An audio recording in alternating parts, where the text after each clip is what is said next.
It's a very sacred work. The work that we do, it's very, one of my chiefs said once, protecting the Mother Earth is the most important job there is. That's what Chief Warren Lyons said.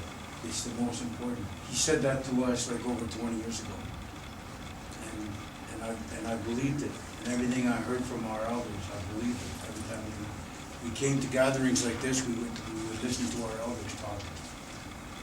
And then we would go and have coffee with them, and we'd get to know them, and then we would know what to say whenever we had a chance to go back and write about it and make films about it and do that kind of work. But this is the most important work right now. It's my whole adult life I've been fighting for Mother Earth. There's so many things to say. There's been so many fights. John and I fought the last 5 years with the people from Simcoe, the Site 41. They were destroying the water up there. We had just come back, me and my wife had just come back from Georgia, Atlanta, Georgia, and she said, we just did a walk up there. And we walked from the headwaters of the Chattahoochee, and we walked for 10 days, and it was so beautiful that when we came back, she said, why don't you do a walk with Steve Ogden? And so I said, yeah, that's a good idea. So we did that, and it made it was a really good strategy. And then later, when the farmers came to Bay Street, and CIBC Tower, and Carl was there, they were looking for help to stop the terrorists. I call them terrorists because I've never even thought of calling them terrorists, because that's what they are when they terrorize people. When they terrorize our trees, they terrorize our water, they terrorize our animals, they terrorize our rivers because they can't see what's real. They only terrorize because they don't know what's real. They don't know what's sacred. They don't know what's important.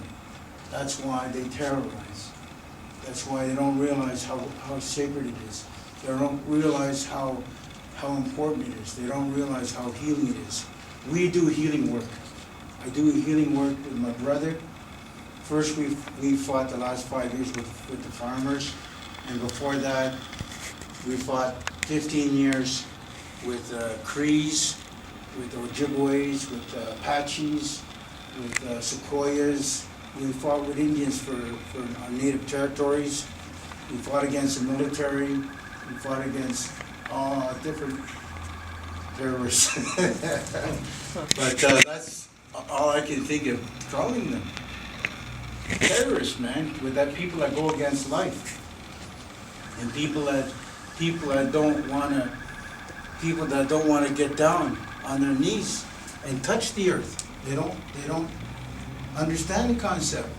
They don't understand how to hug a tree. They think we're crazy. But when you're sick, go in the forest and hug a tree when you're sick. And that tree will help you. If you kiss it, you love it. But you have to do it. You have to start now. Don't wait. Don't wait to talk to the trees till you're in a wheelchair. Start when you're young. Start when you're young. Start when you're young and talk to the plants. All the plants, they're waiting to hear from us. They all are alive. Susan Brand from Tandanega, Kanyamkahaga territory. She says there are millions of molecules and they're all communicating. The plants are all communicating. They're all alive. They all communicate. And the same goes for the water, we believe. Omoto in Japan proved it, that the waters can feel us. The waters, don't not talk to the water. When you go in the shower, don't say nothing. Talk to it. If you don't talk to it, it'll be too late. You have to start now, or start when you're young, and spend your whole life talking to the water and thanking it. The same with the sun. When you look at the sun, don't say nothing. That's how we win these fights, because we work with life. The sun can hear us, The moon can hear us, the water can hear us, the plants can hear us. They know me. I know the plants and they know me. The water knows me.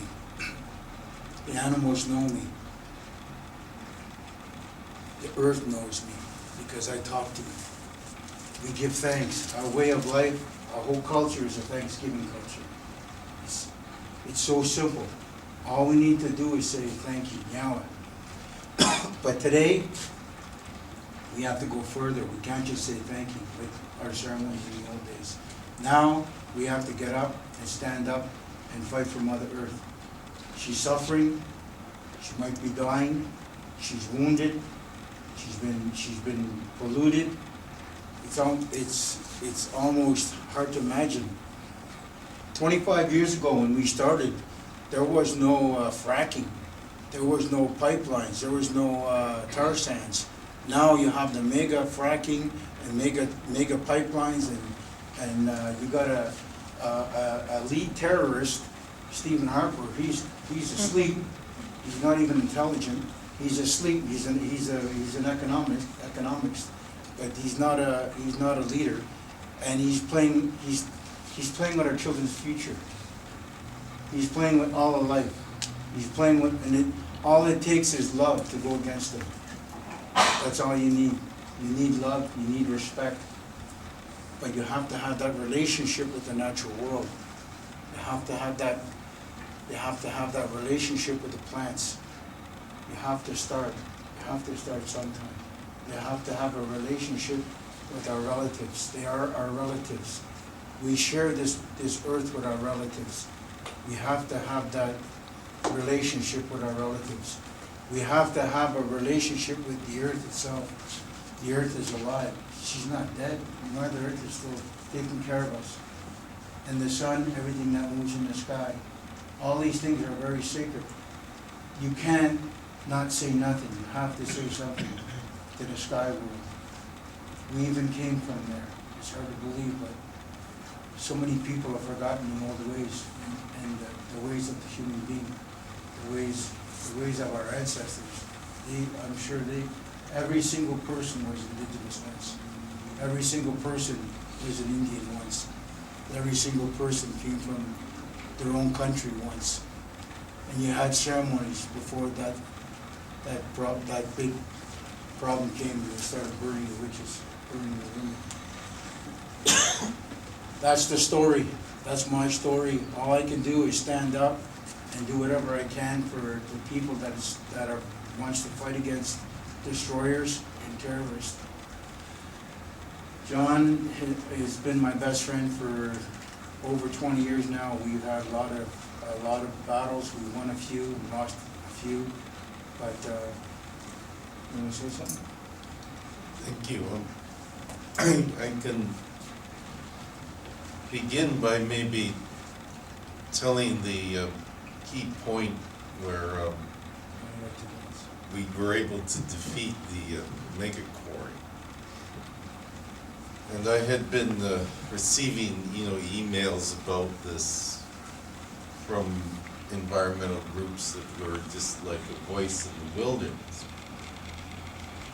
And of all places, it was at a corporate bank tower in Toronto. One doesn't usually think of this as a place of corporate activism, but it's important to challenge stereotypes, which is why I'm bringing up this story. Danny said to the people who had no coverage of what they were doing, what we need to go do is have a march.